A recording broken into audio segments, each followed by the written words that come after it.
그렇게 나는 죽었습니다. 어떻게 1년이 지났는지 모르겠습니다. 하루하루 뺏고 빼앗기는 치열한 고지쟁탈전. 그래도 어머니께 돌아갈 수 있을 줄 알았는데 여기 화살머리 고지가 내 무덤이 될 줄 몰랐습니다.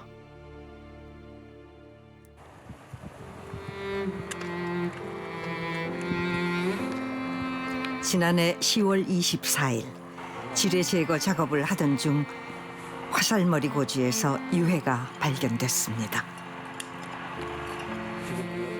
무려 66년의 세월을 견딘 전쟁의 흔적들이 하나 둘 우리 앞에 나타났습니다.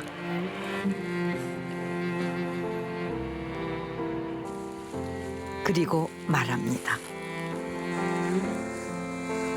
너무 긴 기다림이었다고. 긴 세월을 건너 이제 집으로 돌아가겠노라고 뼈조각들이 우리에게 말을 건넵니다.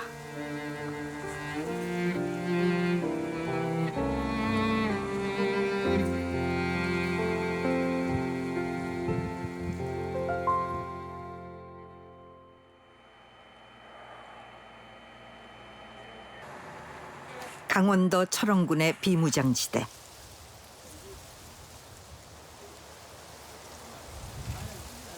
이곳 화살머리 고지는 지난해 9.19 남북군사 합의에서 공동 유해 발굴 지역으로 선정된 곳입니다.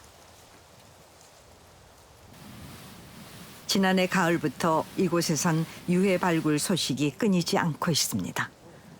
지금까지 발굴된 유해 69와 2만 7천 점의 녹슨 유품들이 당시 상황을 가늠케 합니다.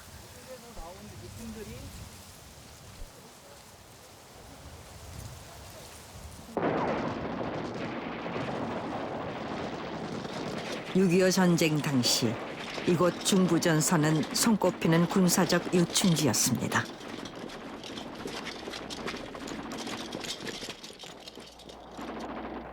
철의 삼각지의 한 축인 이곳 철원을 국군이 점령하자 적군은 이곳을 호시탐탐 노렸고, 그러다 보니 일진일퇴의 숨가쁜 공방전이 정전 직전까지 이어졌습니다. 가장 치열했던 고지는 백마고지였습니다.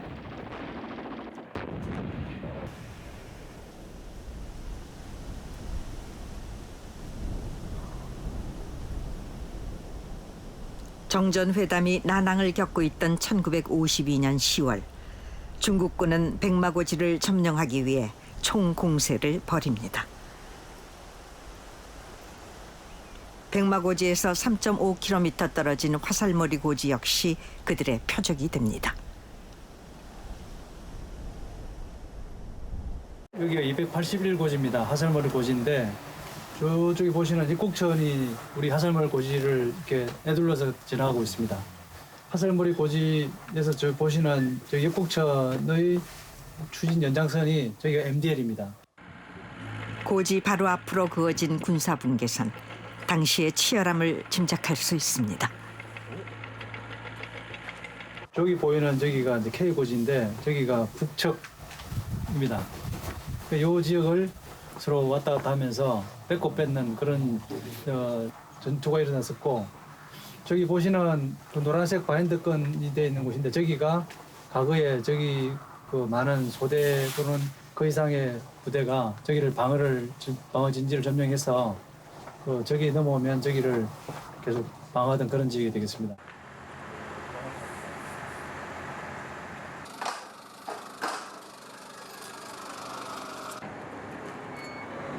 지뢰와 폭발물이 가득해 반세기 넘게 발길이 끊긴 침묵의 땅.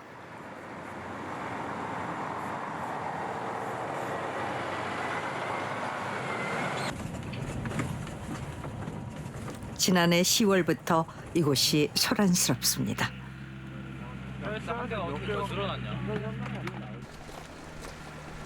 이곳을 찾는 군인들은 공병 부대원들.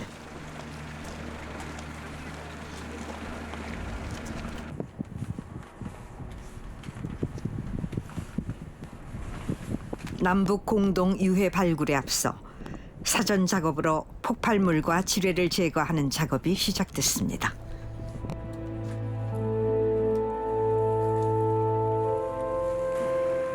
그런데 지뢰 제거 과정에서 벌써부터 하나둘 뼈 조각들이 모습을 드러냈습니다.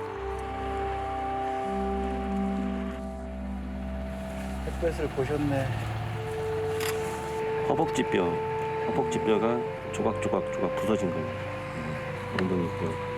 엉덩이뼈 옆에 허리띠 바클, 여기 이제 갈비뼈 다 부서진 갈비뼈. 대부분의 유해가 이렇게 그 골절이 심하지가 않은데 여기 나온 유해는 모든 뼈들이 다 이렇게 조각 골절이 심합니다. 이거는 저 포탄에 의해서 전사하신 걸로 추정을 하고 있습니다. 그리고 요 주변에 포탄 파편들이 많이 식별되고 있습니다. 이렇게 포탄 파편들이 이 주변에 많이 분류되어 있고 요 깊이도 한 20cm 정도의 깊이에 유해가 묻혀 있는 걸 봐서는 포탄 떨어진 그 자리에 유해를 이렇게 모아놓은 것으로 추정하고 있습니다. 유해 발굴 감식 단원들이 산산이 흩어진 내 흔적들을 찾아냈네요. 박재권, 여기. 군번과 이름이 새겨진 인식표가 내 유해 주변에 있었나 봅니다. 인식표는 우리 군이 전쟁 이후에 1년 후에 보급이 된 거라 이렇게 유해와 같이 인식표가 식별되기는 상당히 드뭅니다. 한 1% 정도의 미만으로 해당이 되는데 처음에 식별할 때 인식표가 나왔을 때 그 기분은 어떻게 말로 표현하기 힘들 정도로 감격 들어왔었습니다. 산산조각난 내 청춘의 육신을 마주하니 감격스럽긴 나도 마찬가지입니다.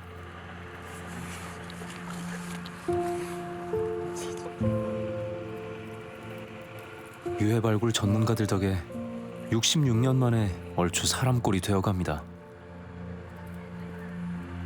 이곳을 떠나지 못하고 오래 기다린 보람이 있네요. 마침내 나는 피비린내 진동하던 이 전쟁터를 벗어나게 됐습니다.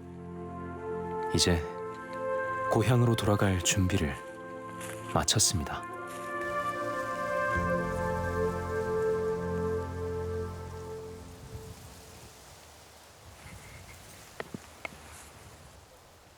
화살머리 고지는 유엔군 소속의 프랑스군이 지킨 고지이기도 합니다.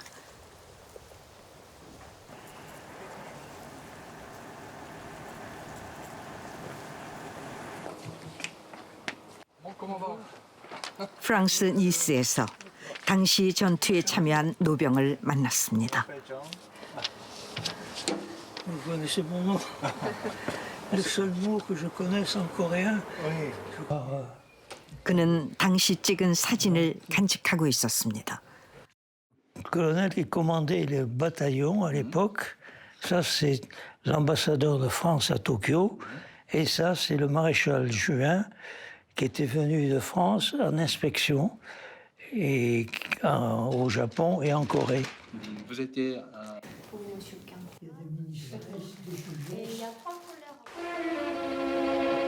Horizon plus lointain encore que connaîtront les volontaires de ce détachement de renfort arrivant en rade de Fusan. 프랑스 지상군은 미 제2사단에 배속되어 한국 전쟁에 참여했습니다. 프랑스 대대는 참전 32개월 동안 중요 전투에 두루 참여했는데 그중 빼놓을 수 없는 전투가 바로 화살머리 고지 전투. C'était une position du bataillon qui tenait à Owen avec une section renforcée et il y a eu un très violent bombardement chinois parce que les Chinois avaient à l'époque amené des canons et des obus et puis les Chinois ont échoué et ont été repoussés. Donc on voit très bien la colline d'Arouet 281 qui se trouve ici, il se trouve là. Et on voit sur les sommets, on voit des panaches de fumée, c'est des tirs d'artillerie sur 281. 화살머리 고지 전투는 고지 징탈전이 날로 격화되던 1952년 10월 6일에 시작됩니다. 이 시기는 공산군의 전력이 크게 강화된 시기였는데 그들은 백마고지와 화살머리 고지를 동시에 공격하게 됩니다.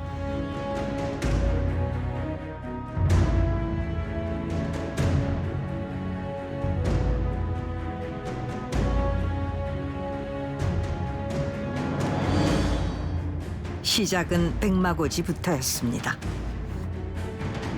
6일 아침 국군 9사단이 지키고 있던 백마고지를 중국군 제114사단이 공격합니다.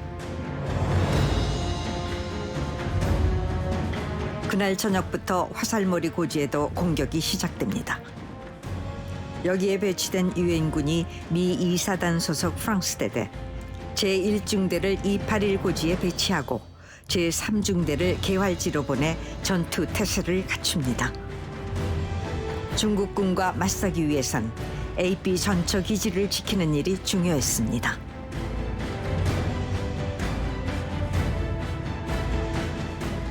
Il y avait à Rouen, il y avait une position avec des compagnies et puis un piton ou une colline, si vous préférez, avec une section, la section de pionniers, qui a eu de grosses pertes, mais qui a tenu, qui a résisté. 프랑스 대대는 중국군의 공격에 대비해 281 고지 위에 참호와 지하 벙커를 조성해 전투를 준비했습니다.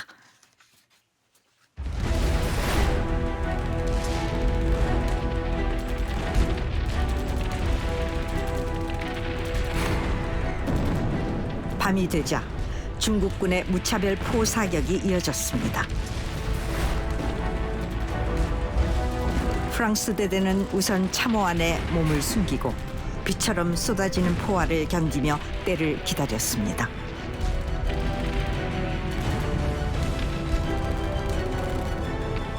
엄청난 병력이 고지를 향해 달려옵니다.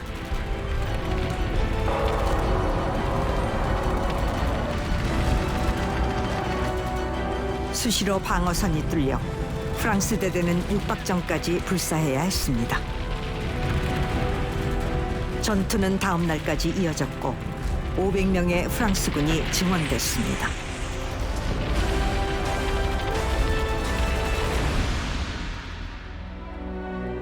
이 전투로 사망한 프랑스군 전사자만 해도 48명. 결국 5일 만에 격전은 끝이 났고 프랑스군은 고지를 지켰습니다.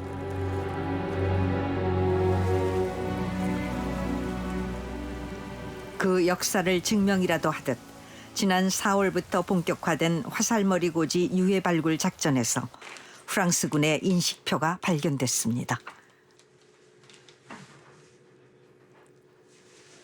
참전 8개월 만에 전사한 이브 모알릭 상병의 것이었습니다.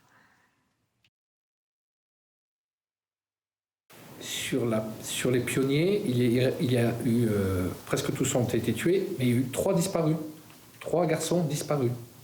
Sur les 3 disparus, on a retrouvé 2 familles qui ont accepté de donner leur ADN. Donc le travail pour le moment est en cours de faisabilité avec les familles, avec les autorités françaises, en relation avec la Corée. 전투가 치열했던 만큼 적군의 희생도 컸습니다. 이 전투로 사망한 중국군 전사자가 수백여 명.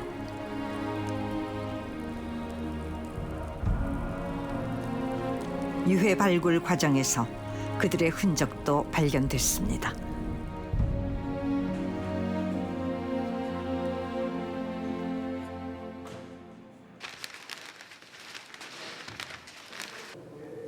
감식 전문가들은 철저한 신원 확인 과정을 거쳐 지난해 발굴한 화살머리 고지의 유해 중 한 구를 중국군으로 판정했습니다.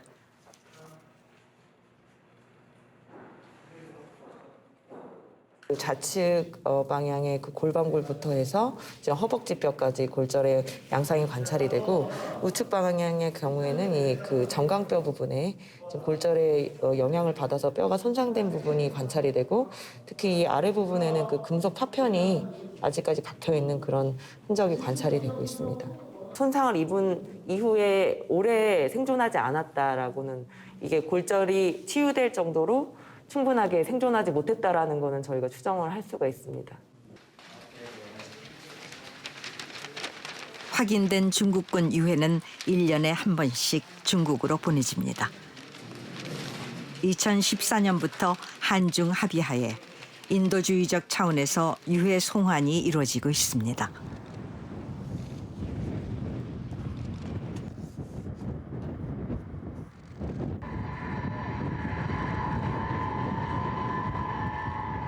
지난 4월 5일, 지난해 3월부터 11월까지 주요 전투지와 화살머리 고지에서 발굴한 10구의 유해가 중국에 전달됐습니다.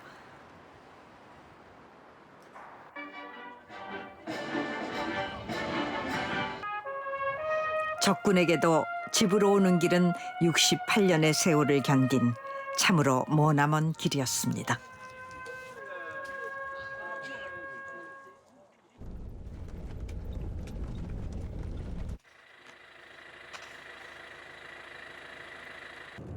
현장에서 수습된 국군 전사자의 유해는 신원 확인을 위해 중앙 감식소로 옮겨집니다.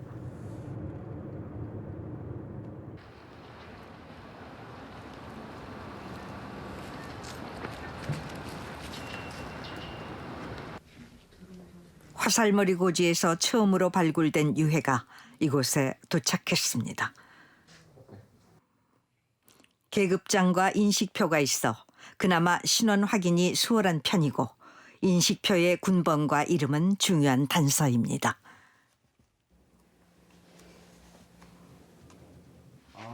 우선 소속 부대를 찾아야 합니다. 8810-594. 군번과 이름으로 옛 명부를 뒤집니다. 저분이 이제 보관 전문가라 저보단 설명을 하셔야 돼요. 박재권, 1952년 입대한 22살의 청년. 고향은 경남 사천. 소속은 육군 보병 제2사단 제31연대입니다. 보병 2사단은 1953년 화살머리 고지 2차 전투를 주도한 부대. 같은 사단에서 함께 싸운 전우는 또렷이 당시를 기억하고 있었습니다. 2사단, 17년대, 2대대, 6중대, 3소대. 저희도 제일 훈련도 끝나고 하산학교 나오고 그래가지고 2사단 17년대로 배정되었습니다. 그의 기억 속 화살머리 고지는 참혹함 그 자체였습니다. 판복이 나가 일개 분대가 이제 밤에 모르게 내려가 저 밑에까지 내려가 가면 우토와 그 내려가면 그냥 발볼 떨렸으면은 딱 여기서 막고 있다가 이제 저 기어 오거든.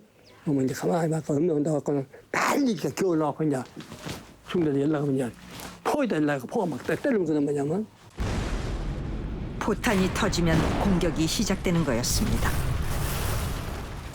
그리고 한참 떠다 막 죽어갖고 막 사람이 그냥 포탄이 떨리면 절 날아가고 막 죽고 막 이러는데.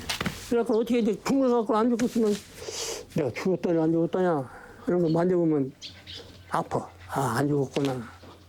없어. 다 죽어버리고 말이야.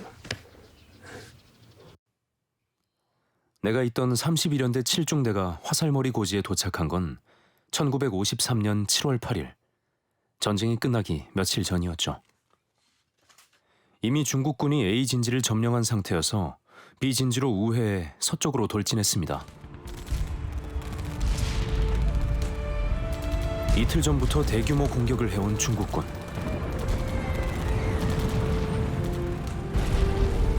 정전 협성이 성사될 기미가 보이자 고지를 하나라도 더 쟁탈하려는 투지가 극에 달한 때였습니다.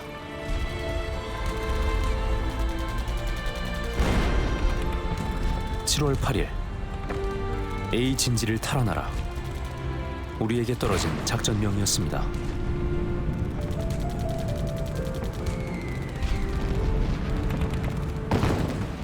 선봉에선 우리는 우선 기관총 진지를 폭파시켰습니다.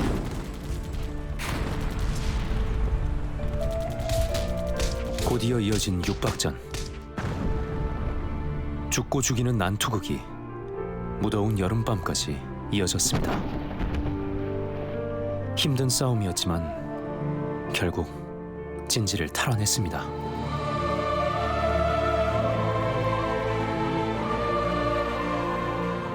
하지만 내 마음속에는 오직 한 가지 바람뿐이었습니다. 어서 빨리 정전 협정이 성사되기를, 그리고 전쟁이 끝나기를 바라고 또 바랬습니다.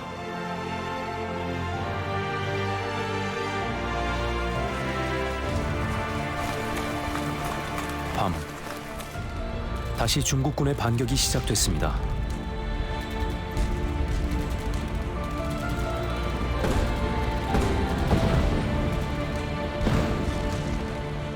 양측 모두 진지 탈환을 위해 어마어마한 양의 포탄을 진지 안에 퍼부었는데요.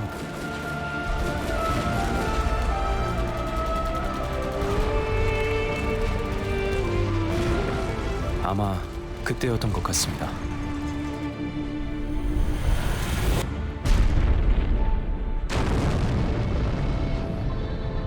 내 앞에서 포탄이 터졌고, 포탄과 함께 내 몸이 하늘로 날아올랐습니다.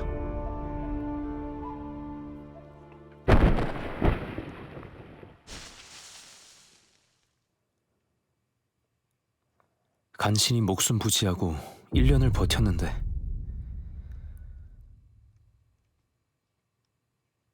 스물세 살 부서진 몸 위로 통한만 쌓였습니다. 청춘의 슬픈 마지막. 내 살다간 흔적은 그렇게 화살머리 고지에 묻혔습니다.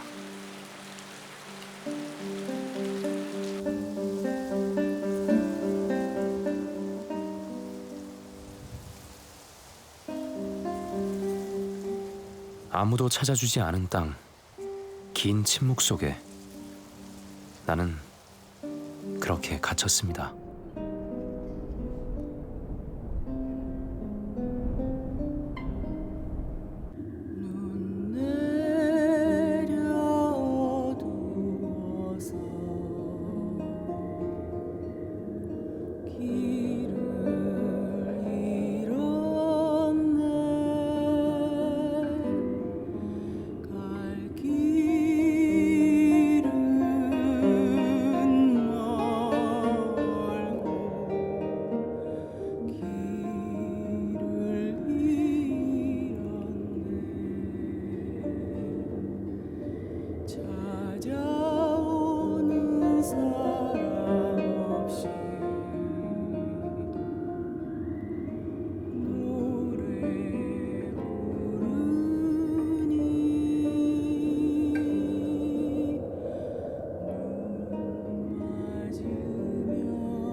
북태평양의 아름다운 섬 하와이.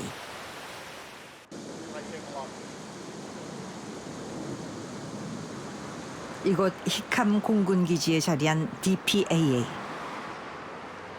미군 전사자의 신원을 확인하는 전문 기관입니다. 지난해 7월 북한에서 55상자의 유해와 유품이 이곳에 송환됐습니다.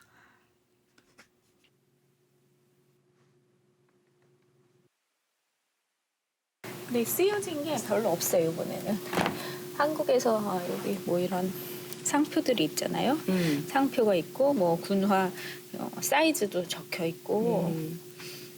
그래서 이거는 이제 조금 전쟁 조금 더 뒤쪽으로 갔을 때 얘기고 전쟁 초기에 이제 한국에서 발견되는 것 같은 경우에 저희가 뭐 제조 회사 뭐 구디어 이렇게 써 있다 이러면 이거 2차 대전 때 쓰던 거 그대로 가져다 쓰는 걸 보니까 전쟁 초기에 전사한 사람이구나 이렇게 추정이 가능합니다. 이곳에선 한국 전쟁에 참여해 아직 집으로 돌아오지 못한 8천여 명의 실종자를 찾는 프로젝트가 진행 중입니다. 1990년대부터 북한에서 송환된 유해가 700여 구, 그중 357구의 신원이 파악됐습니다. 아직도 수천 명의 실종자가 귀향을 그리고 있습니다.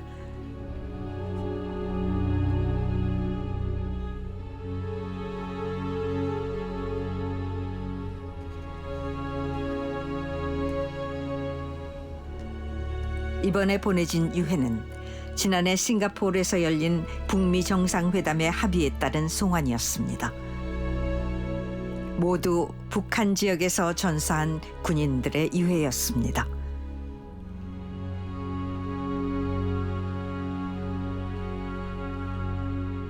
$55 boxes of remains, but it's not 55 people. It's more than 55 people.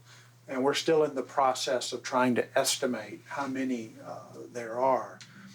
But one of the key components of this effort is DNA sampling from the remains. And we've taken over 400 DNA samples and submitted them to the DNA lab. And we've started having results come back to us already. And so we've made 2 identifications in September. But we anticipate being able to make some more identifications maybe in the next several months as the DNA results come into us. But we expect that the effort to identify all of these remains is probably going to go on for a few years. 이곳에 돌아온 유해 중 17구가 우선 DNA 감식에 들어갔습니다. 그중 가장 먼저 이름을 찾은 유해는 찰스 맥다니엘 상사의 것이었습니다. 저희가 제일 먼저 신원 확인 나간 맥다니엘 상사 같은 경우는 그 유해가 북한에서 저희에게 줄 때 그 2개의 상자에 들어있는 유해 중에 하나가 아마 이 군번줄에 있는 사람일 것이다 이렇게 얘기를 했거든요. 그래서 저희가 일단 그 말을 믿고 DNA 검사를 의뢰를 했는데 실제로 그 2 상자에 있는 유해 모두 다 그 맥다니엘 상사의 유해로 판명이 됐습니다.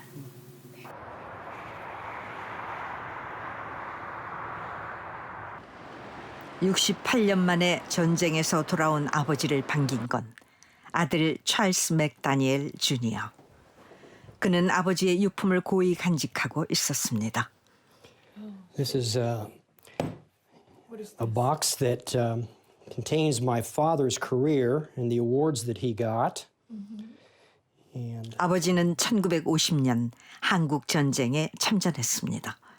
the 3rd Battalion of the 8th Regiment of the 1st Cavalry Division. Yeah. Yeah, right. You can see his last name, first name, and RA for regular Army. And has his religious affiliation. He was a Protestant Christian, and his blood type, which was A. 총탄 자국 선명한 인식표에 적힌 아버지의 이름. 이것이 있어 길 잃은 슬픈 영혼은 누구보다 먼저 가족을 찾을 수 있었습니다. little bit. I look like my mom a lot. 아버지가 한국 전쟁에서 실종된 건 그의 나이 3살 때였습니다. 그나마 사진 몇 장이 남아있어 그의 얼굴을 그려보지만 아버지와의 추억은 빛바랜 사진보다 희미합니다. I really have only one personal memory, and that when I was very little and at the end of the workday, like I think many fathers, my father was coming home, and I remember seeing him and running out through the little gate and to him and him picking me up and kind of bouncing me around like fathers do. And that's really the only personal memory that I have of my father.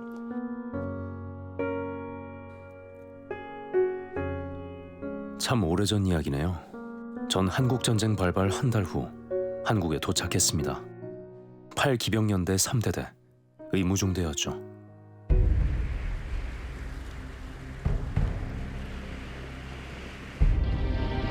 우리는 낙동강 방어전을 거쳐 북진작전에 동참했습니다. 분위기가 나쁘지 않았습니다. 전쟁은 곧 끝날 것 같았고 북으로 향하는 길은 거침이 없었죠.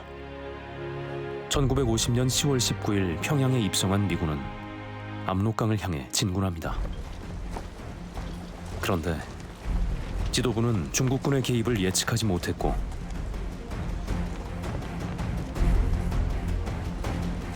그 사이 그들은 은밀히 압록강을 넘어 남으로 진군하고 있었습니다. 적에게 허를 찔린 겁니다. 10월 25일 중국군과의 첫 교전이 일어난 곳은 평안북도 운산. 운산이 산이 구름같이 모여있다 하여 붙여진 지명인 만큼 이곳은 험준한 산들이 둘러있는 분지, 유서 깊은 군사적 요충지였습니다.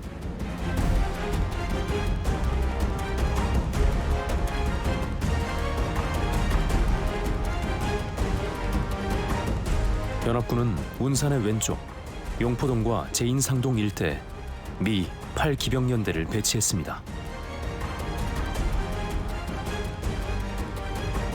그리고 오른쪽 조양동과 부흥동 일대 국군 15연대를 주둔시킵니다. 11월 1일 적군의 전면 공격이 시작됐죠. 중국군의 기세가 등등했습니다.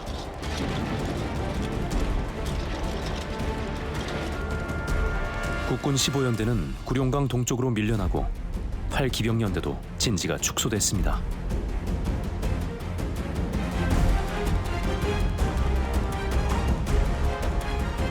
이어진 중국군 117사단의 공격, 퇴로 확보에 실패하고 맙니다. 내가 소속된 8기병연대 3대대는 3면의 포위망 속에 갇혔습니다.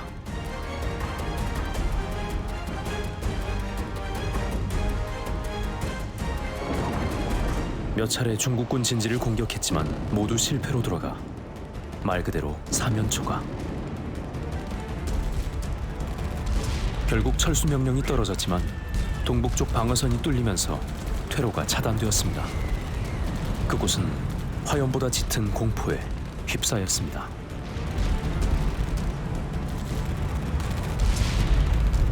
설상가상 부상자가 속출한 상황. 철수마저 쉽지 않았습니다. 지옥 같은 밤이 지나고 다시 하루, 이틀이 어떻게 지나갔는지 모르겠습니다. 환자를 이끌고 퇴각하던 그 길에서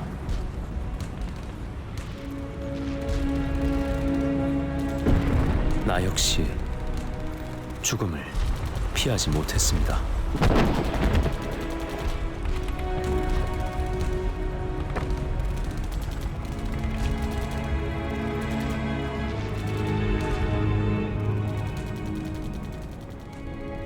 곧 집으로 돌아갈 줄 알았는데 나의 귀한 길은 오래, 너무 오래 막혀 있었네요. 68년 참으로 긴 세월이었습니다. 30대 아버지를 70대 아들이 맞았습니다. 참 묘한 일입니다. 뼈조각 몇 개 찾았을 뿐인데 이제야 길고 긴 전쟁이 끝난 것 같다는 아들입니다. And it was relief. And you know, emotions are not clean. I'm going to be this way, and then this one, you stay away. All of them are together sometimes. You know, there's a little bit of rejoicing and joy, and there's sadness and grieving. I always think grief's kind of a journey. You know, it's not a formal destination. He's still a part of our family. And because of all of these events and circumstances, in one sense, he's more a part of our family, as it should be. Even though he's been deceased for 68 years plus now, he's part of our family.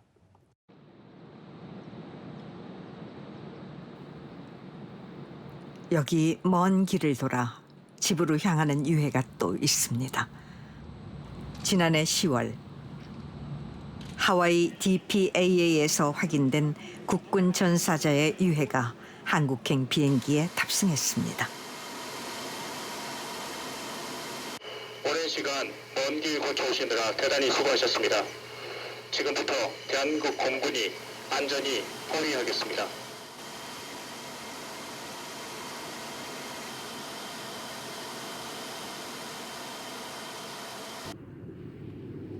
북한이 미국에 전달한 유해 중 한국군 전사자로 확인된 유해.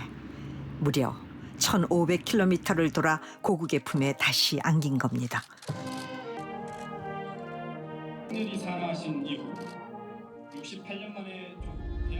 그렇게 돌아온 유해 중엔 평안남도 개천에서 전사한 윤경혁 일병의 유해도 있었습니다.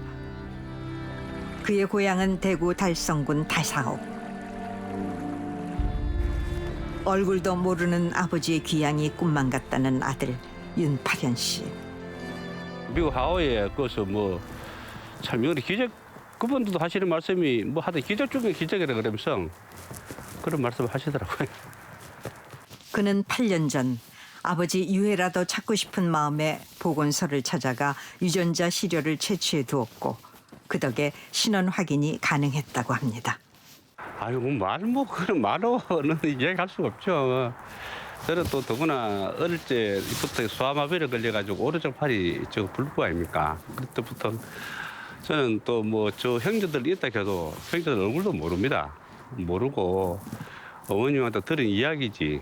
저 위에 형도 있었고 누나도 있었다 하는데 다 일찍 그때 공진하다가 다 좀 잊어버리고 저 혼자만 이렇게 낳게 됐지. 미일 기병사단 소속으로 중국군과 맞서 싸운 고 윤경혁 일병도 이제야 길고 긴 여행을 끝냈습니다. 아, 이제 찾았구나. 이제 내가 참 자식된 도로로서 이거 다 했구나 하는 그런 하나의 보람을 느꼈죠. 아들은 고향이란 그늘 아래 아버지가 긴 숨 내려놓길 바랄 뿐입니다.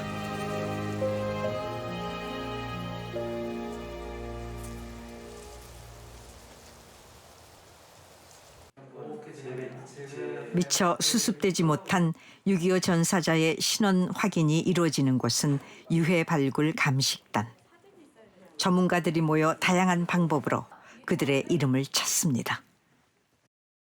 육안으로 보여지는 것부터 저희가 이제 감식을 하게 되거든요. 그래서 보시는 것처럼 머리부터 발끝까지 다 온전하게 남아있는 경우에는 정보를 취할 수 있는 게 많고, 그리고 또 안타깝게 또 적은 부분도 있기도 한데, 근데 각각 성별, 인종, 인구 집단 이런 것들을 판단하는데 비교적 객관적인, 그러니까 그 신뢰도가 높은 그런 부위들이 남아있으면 저희가 이제 추정하는데 훨씬 더 용이하긴 합니다. 가족을 찾기 위해선 유족의 DNA 시료 채취가 중요합니다. 필요하면 직접 찾아가기도 합니다. 계셨고 또 마침 화살머리 고지에서 유품이 한 가지 나왔습니다. 그 숟가락이 하나 나왔는데 거기에 이제 한문으로 김자가 새겨져 있었고 이제 영문으로 KI 기자가 있었습니다. 그럼 시료 채취 먼저 하겠습니다. 예. 교포에서 나오는 유전자 시료 채취는 의외로 간단합니다. 더 많은 전쟁 실종자들이 집으로 돌아가려면 더 많은 가족들의 유전자 정보가 확보돼야 한다고 합니다.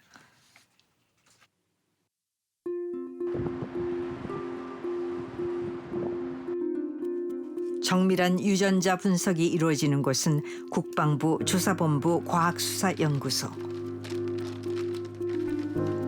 화살머리 고지에서 처음 발견된 박재권 2등 중사의 유해가 마침내 이곳에 도착했습니다.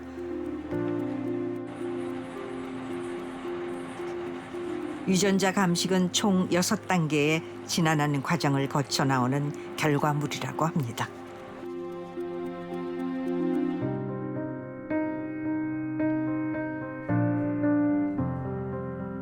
유전자 분석 결과가 나오면 가족과의 일치율을 측정하게 됩니다. 가족들의 시료 채취가 필요한 것도 이 때문인 것입니다. 늘 하는 일이지만 일치율을 확인하는 이때가 유전자 분석 전문가들에게도 가장 가슴 조이는 순간이라고 하네요. 각각의 이제 실험 결과를 통해서 이제 유전자형이 이제 확인이 되는데요. 그 유전자형을 이제 입력을 해서 그거를 이제 데이터를 비교를 했을 때 일치 여부가 이제 그 확률적으로 이제 계산이 되어서 나오거든요. 그랬을 때 지금 박재권 2등 중사의 경우는 여동생 2분과의 그 일치율이 굉장히 높은 걸로 지금 나왔습니다.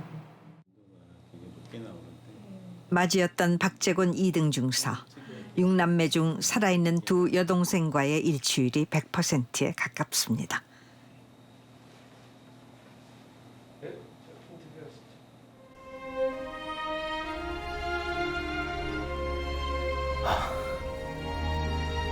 나 박재권 드디어 고향에 돌아왔습니다.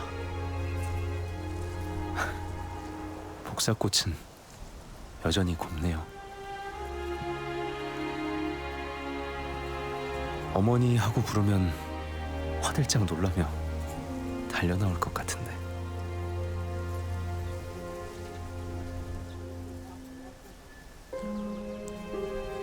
아버지, 어머니, 날 반길 사람들은 모두 떠났나 봅니다. 나는 여전히 20대 청춘인데 소녀였던 내 여동생은 호호 할매가 되었습니다. 아무것도 몰라요. 90이라 나이 21살 먹고 왔는데 그걸 대비해서 우리 우지할 때니까 세월이 그렇게 흘러비는데 죽은 사람을 이제 그 마차가 계란 쓰인다. 그걸 쓰야 지 사람 못 되는 기라. 계란 안 쓰면 안 모시거든. 그러니까 그 조카가 이제 모신다. 그때 제일 나다는 자부이도 나이 4살 때. 나 죽고 우리 가족은 그때부터 전쟁 같은 세월을 살았다죠.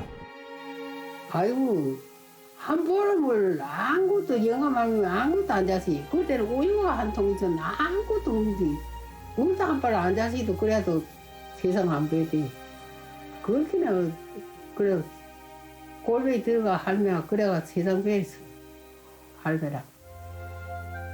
그런 게 그 뭐 가슴에다 묻었는데 그 되겠습니까? 얼마나 그새 할매가 고상하다.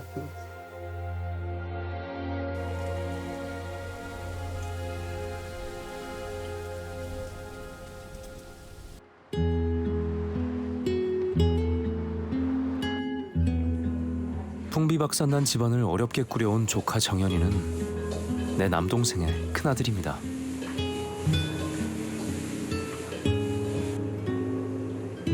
내 제사도 챙기고 10년 전까지 치매 걸린 내 어머니까지 모셨다니 이 고마움을 어찌 말로 다 할까요?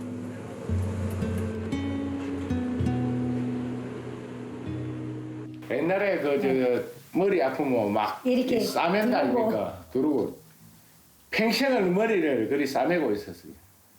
평생을 머리 아프다고 옛날에 저 사람들이 막 머리 싸매고 안 있었습니까?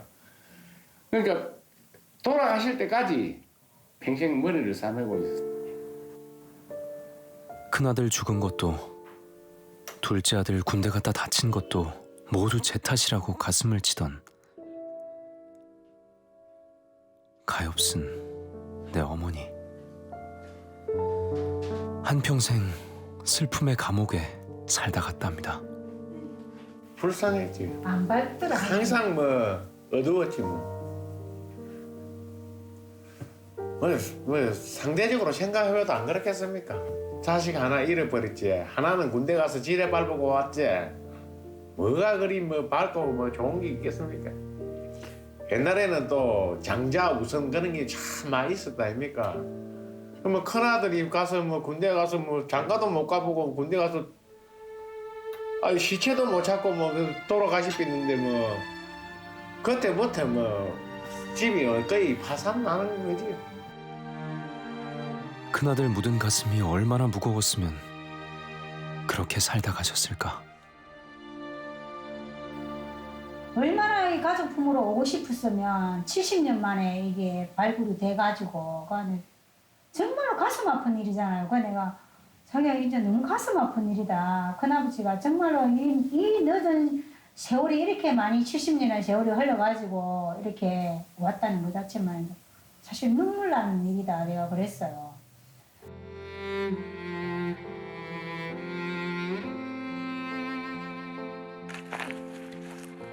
막내 여동생이 내 소식을 들고 부모님을 찾아왔습니다. 거주가 흙이 되고 바람이 된 아버지, 어머니. 엄마, 오빠 유해 차였는데 그걸 알고 갔으면 좋았을 텐데. 세상 빼는 게도 참 한 10년 넘게 됐는데. 10년이. 10년이 됐어.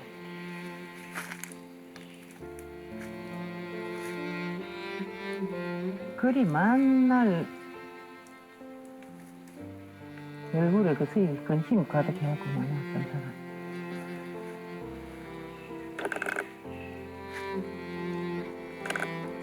참 만날 속에 병이 들어갖고 만날 참 이래 한평생 우리가 내가 2살이라고 하지만 나하고 이때까지 살도 우리들 앞에다 한번 있는 거는 못 봤으니까.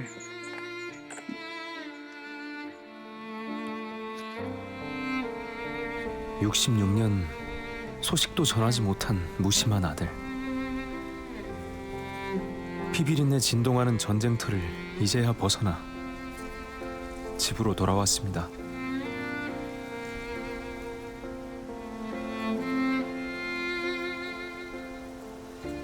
아버지, 어머니, 이제 슬픔, 원망 다 내려놓으시고 평안히 잠드시게. 불효자가 진원곡을 올립니다.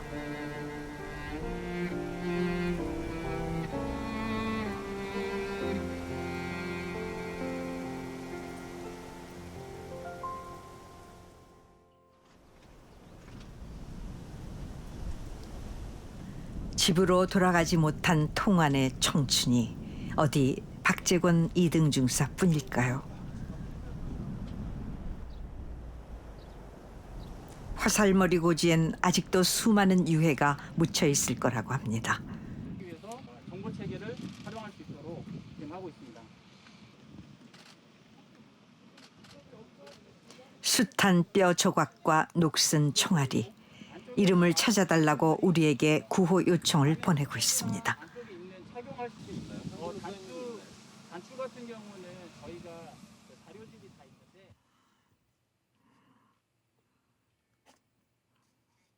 2000년부터 6.25 전사자 유해 발굴이 이루어지고 있습니다. 지금까지 찾아낸 국군 전사자 유해가 10,000여 구. 그중 신원이 확인된 전사자는 132명뿐.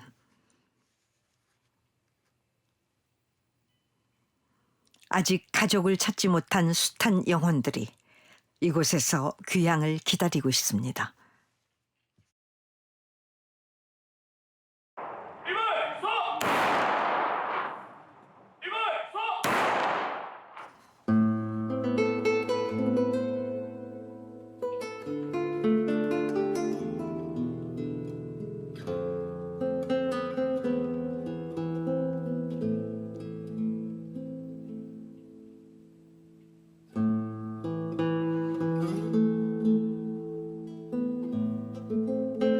국립대전 현충원에서 박재권 2등 중사 유해 안장식이 있었습니다.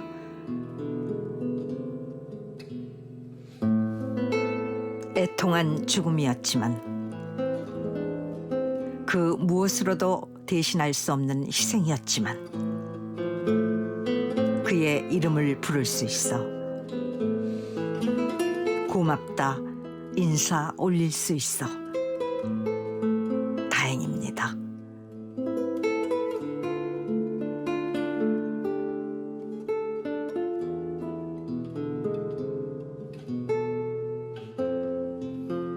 짧아서 애틋한 봄날 같은 청춘. 여기 잠듭니다.